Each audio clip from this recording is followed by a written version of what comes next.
आज एक ऐसी घटना हुई है जो कि भारत के इतिहास में अभूतपूर्व है। आतंकवाद के गंभीर दौरों में, आतंकवाद से गंभीर रूप से प्रभावित क्षेत्रों में भी कभी इस प्रकार के सुरक्षा की चूक नहीं हुई, या यूं कहें कि सुरक्षा के साथ ऐसा मजाक नहीं हुआ जैसा आज माननीय प्रधानमंत्री जी के साथ हुआ, कि सुरक्षा के साथ हुआ। हम सभी जानते हैं कि चाहे राष्ट्र का विकास हो, राष्ट्र का हित हो या राष्ट्रीय सुरक्षा, सभी को अपनी निजी राजनीति के तराजू पर तौलते तौलते आज वह इस सीमा तक आ गए कि मोदी जी के प्रति ईर्ष्या, मोदी जी के प्रति वैमनस्य, मोदी जी के प्रति घृणा, means both in the jealousy, contempt and hatred, सरकार के रूप में अपना संवैधानिक दायित्व, राजनैतिक दल की मर्यादा और मानव जीवन का मूल्य यानी इंसानी जान की कीमत, तीनों को तार तार कर दिया। और उसी के साथ यह भी कहेंगे कि पंजाब की गरिमा को भी पूर्णतः धूल धूसरित कर दिया है। पंजाब की क्या छवि बनाई उन्होंने राष्ट्रीय अंतर्राष्ट्रीय स्तर पे। इसलिए इस विषय के ऊपर विस्तार से आपके समक्ष भारत सरकार की केंद्रीय मंत्री स्मृति ईरानी जी अब अपना वक्तव्य देंगे।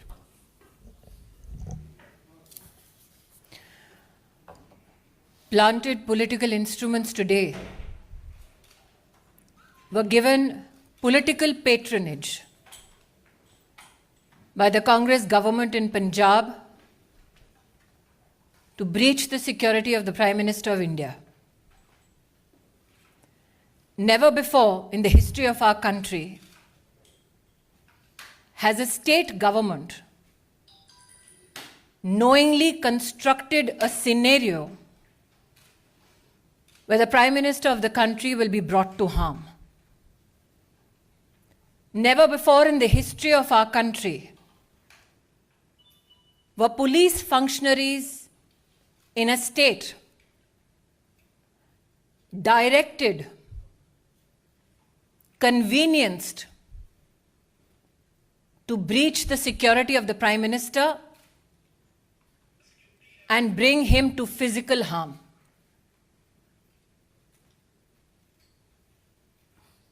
As a member of the Bharatiya Janata Party, I am sure the nation shares our outrage at this incident. We know that the Congress party hates Modi, but today they tried to harm the Prime Minister of India. Such is the breakdown of law and order in the state of Punjab that the DGP police claims he is incapable of providing security support to the Prime Minister's office, to the Prime Minister's security detail. Such is the state of administration in Punjab that a security detail, a security run,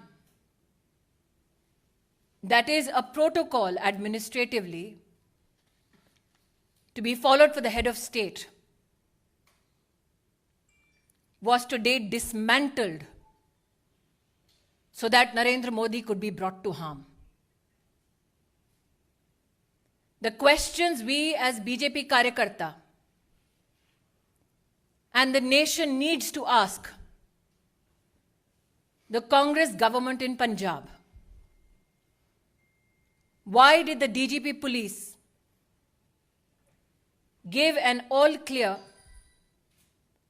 to the Prime Minister's security detail for the route that the Prime Minister was to undertake? Who in the Punjab government gave information about the Prime Minister's route to individuals who planted themselves atop the flyover. Video evidence now publicly available brings such questions to the fore. When the Prime Minister's security detail contacted Punjab Police with regards to the circumstance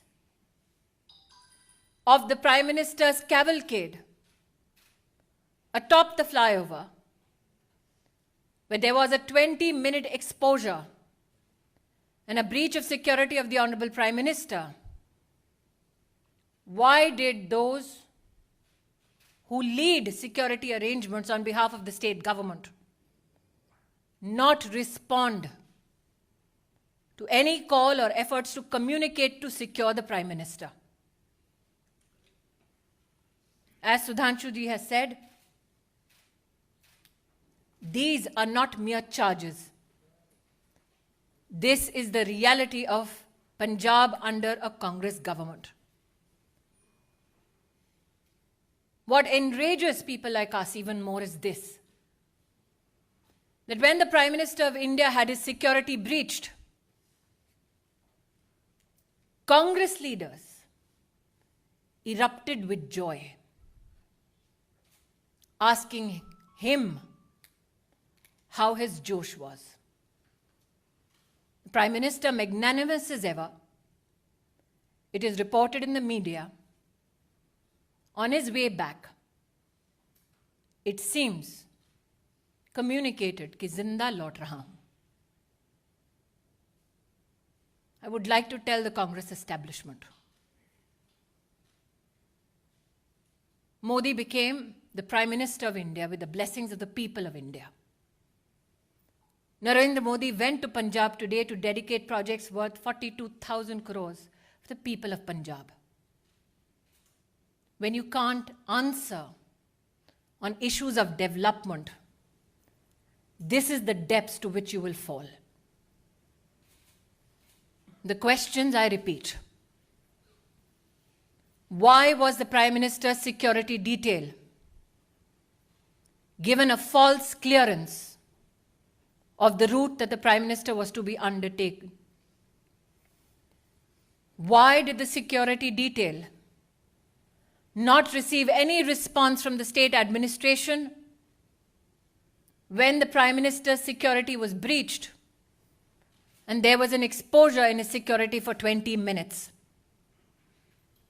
And why did the Congress leadership erupt with joy when the Prime Minister of your country and mine had his security breached? Planted political instrument today sought to bring harm to the office, the institution of the Prime Minister of India. We, as a political organization and citizens, would not reduce ourselves only and limit ourselves to expressing rage, to expressing anguish. We now demand answers. We as Karyakartas, me and Sudhanshu ji, believe that the MHA has asked for a report on this issue. And my hope is that those who tried to bring the Prime Minister to physical harm are met with justice. Bharat के इतिहास में आज पंजाब की पुण्य धरती पर कांग्रेस के खूनी इरादे नाकाम रहे. जो लोग कांग्रेस पार्टी में मोदी से घृणा करते हैं, वो आज देश के प्रधानमंत्री को, उनकी सिक्योरिटी को किस तरह से भंग किया जाए उसके लिए प्रयासरत थे. जो आक्रोश आप मुझ में और सुधांशु जी में देख रहे हैं, वो मात्र हमारे राजनीतिक संगठन तक सीमित नहीं है. हमने बार बार कहा, नफरत मोदी से कांग्रेस को है, हिसाब हिंदुस्तान से और हिंदुस्तान के प्रधानमंत्री से ना कीजिए। पंजाब सरकार को, कांग्रेस को आज जवाब देना होगा। प्रधानमंत्री किस रूट से एक स्थल पर पहुंचते हैं, उस पूरे रूट की सुरक्षा का प्रबंध और कोई भी गतिरोध नहीं है, ऐसा आश्वासन पंजाब पुलिस ने प्रधानमंत्री जी के सुरक्षा दस्ते को दिया। क्या जानबूझकर प्रधानमंत्री जी के सुरक्षा दस्ते को झूठ बोला गया? प्रश्न 2, प्रधानमंत्री जी के पूरे कैवलकेड को जब रोकने का प्रयास हुआ, 20 मिनट तक जब उनकी सुरक्षा भंग की गई, जिन लोगों ने प्रधानमंत्री की सुरक्षा को भंग किया, उन लोगों को प्रधानमंत्री की गाड़ी के पास तक, उस स्थल तक किसने और कैसे पहुंचाया? क्योंकि हिंदुस्तान में हर नागरिक जानता है कि प्रधानमंत्री की इस वक्त की मूवमेंट कहां, कब, कैसे हो रही है, यह साधारणतः जानकारी उपलब्ध नहीं होती। उस क्षण किसने उन लोगों को फ्लाईओवर पर भेजा, ठहराया, व्यवस्था की, इसका जवाब पंजाब की कांग्रेस सरकार को देना होगा। इस घटनाक्रम के दौरान कांग्रेस के युवा नेतृत्व ने जोश का, उत्सव का इजहार किया। किस बात का उत्सव है उनका? किस बात का जोश है? कि देश के प्रधानमंत्री को मौत की कगार पर ले गए थे। मुझे आक्रोश इस बात का है कि जब सुरक्षा कर्मियों ने पंजाब सरकार से उस समय संपर्क साधने की कोशिश की, तो मुख्यमंत्री के दफ्तर से किसी ने भी संवाद नहीं किया। किस बात का इंतजार कर रही थी कांग्रेस की सरकार पंजाब में? शायद इसीलिए मीडिया में जो रिपोर्ट्स हैं कि लौटते वक्त प्रधानमंत्री जी ने, शायद मीडिया में कुछ लोगों ने इसको रिपोर्ट किया है, कि चन्नी जी के लिए संदेश दिया कि जिंदा लौट रहा हूं। मैं आज कांग्रेस पार्टी से कहना चाहती हूं, नरेंद्र मोदी देश के प्रधानमंत्री बने देश के नागरिकों के वोट और आशीर्वाद से। उन्हें ध्वस्त करना है तो इलेक्शन में करते हैं। ये साजिश रचने की क्या जरूरत थी? इन सभी सवालों को मात्र मैं या सुधांशु जी नहीं पूछ रहे, राष्ट्र भर में ये सवाल उठ खड़े हुए हैं। लेकिन वो लोग जो इस षड्यंत्र का हिस्सा है, उनसे कह दो कि मेरा विश्वास है कि न्याय निश्चित रूप से होगा। बैर मोदी से है, लेकिन देश के प्रधानमंत्री का बाल बांका करने की यह साजिश, इस साजिश को देश समर्थन नहीं देगा।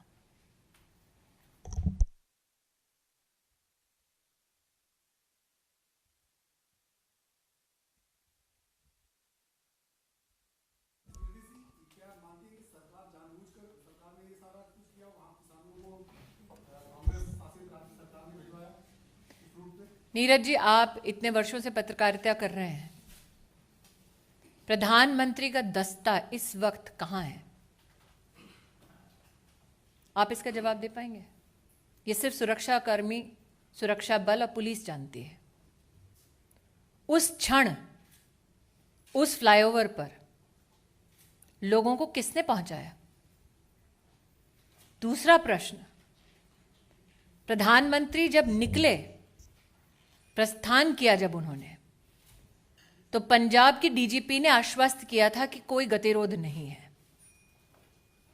तो क्या वो झूठा आश्वासन था? जब 20 मिनट तक फ्लाईओवर पर प्रधानमंत्री की सुरक्षा भंग हुई, सुरक्षा दस्तावेज जब बार बार फोन कर रहा था, संवाद स्थापित करने की कोशिश कर रहा था, तो क्यों हाथ खड़े कर दिए पंजाब की सरकार ने? यह आकस्मिक नहीं हुआ, एक षड्यंत्र है, ऐसा व्यतीत होता है। एक टेक्निकल बात यह भी है कि आप लोगों ने जैसे Z+ सिक्योरिटी सुनी होगी, उसके ऊपर होती ASL एडवांस सिक्योरिटी लाइजनिंग, और उसके ऊपर होती है SPG, जिसमें सारे रूट को सैनिटाइज करना लोकल पुलिस की जिम्मेदारी होती है। तो अब उस हिसाब से आप स्वयं तय कर सकते हैं कि ये चूक है या षड्यंत्र, या आप तय करिए। स्मृति जी, ये माना जाए कि अगला जो रैली है, प्रधानमंत्री उसको संबोधित नहीं कर पाएंगे सुरक्षा की खामियों के चलते, आने वाले दिनों में जो रैलियां होंगी।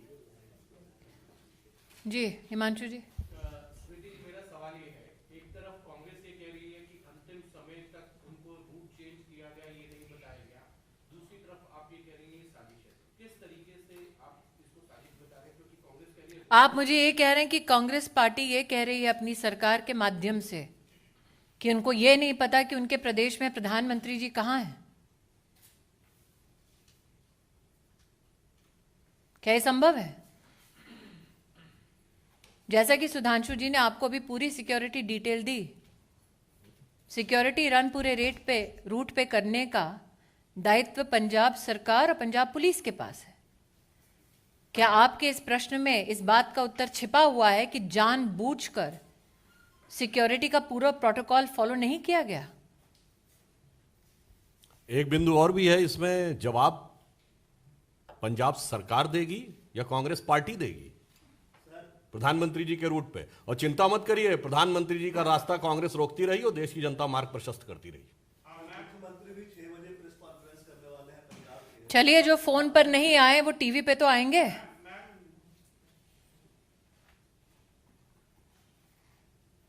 फोन पे आ जाते सुरक्षा कर्मियों के लिए तो शायद प्रेस कॉन्फ्रेंस करने की नौबत नहीं आती। और पंजाब के मुख्यमंत्री, उनकी कितनी काबिलियत है, ये कांग्रेस पार्टी के पंजाब प्रदेश के अध्यक्ष से पूछिए ना।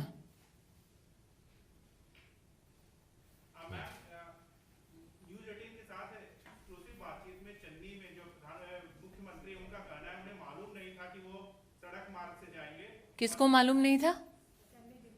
उनको मालूम नहीं था। गृह मंत्रालय की जिम्मेदारी और मुख्यमंत्री कौन है पंजाब का?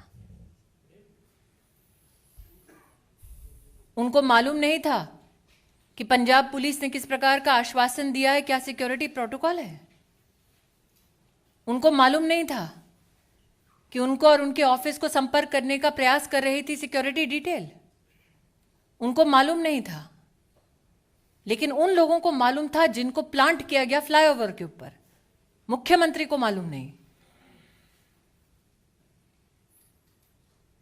जी, फिरोजपुर के एसएसपी को सस्पेंड किया गया है, तो क्या इतना काफी है और ये अकाउंटेबिलिटी सिर्फ उन्हीं की है? pawns have been sacrificed. प्यादे को त्यागा है, बिसात जिसने बिछाई, जवाब उसको देना है। प्रधानमंत्री जी की सुरक्षा का निर्णय राज्य स्तर के एजेंसीज लेती हैं कि जिले स्तर पे? और जो आपने कहा कि वो कह रहे हैं कि उनको मालूम नहीं था, इससे स्पष्ट है कि पंजाब के मुख्यमंत्री का पार्टी संगठन से तो समन्वय था नहीं, अब प्रशासन से भी समन्वय नहीं है। तो ये जो स्मृति जी ने कहा, सरकार किस गति या दुर्गति के साथ चल रही है पंजाब में, यह स्पष्ट हो जाता है। When you bring a calculated, structured, and politically directed security breach to the office of the Prime Minister, you sully the name of the institution, you sully the office that you hold. But more so, can somebody who is a part of an administration that is responsible to provide security deliberately partake in dereliction of duty so that the Prime Minister is brought to physical harm? Yes, Balmi. Are you suggesting that the Fox and the protesters connived, that there was a conspiracy between the Fox and the protesters? I'm asking you again what I asked of Neeraj. You are a journalist of repute. Can you currently tell me where can a political leader who has the highest security in this country be physically, right now, be available? That is an information only available to security agencies and police that is supposed to give ground cover.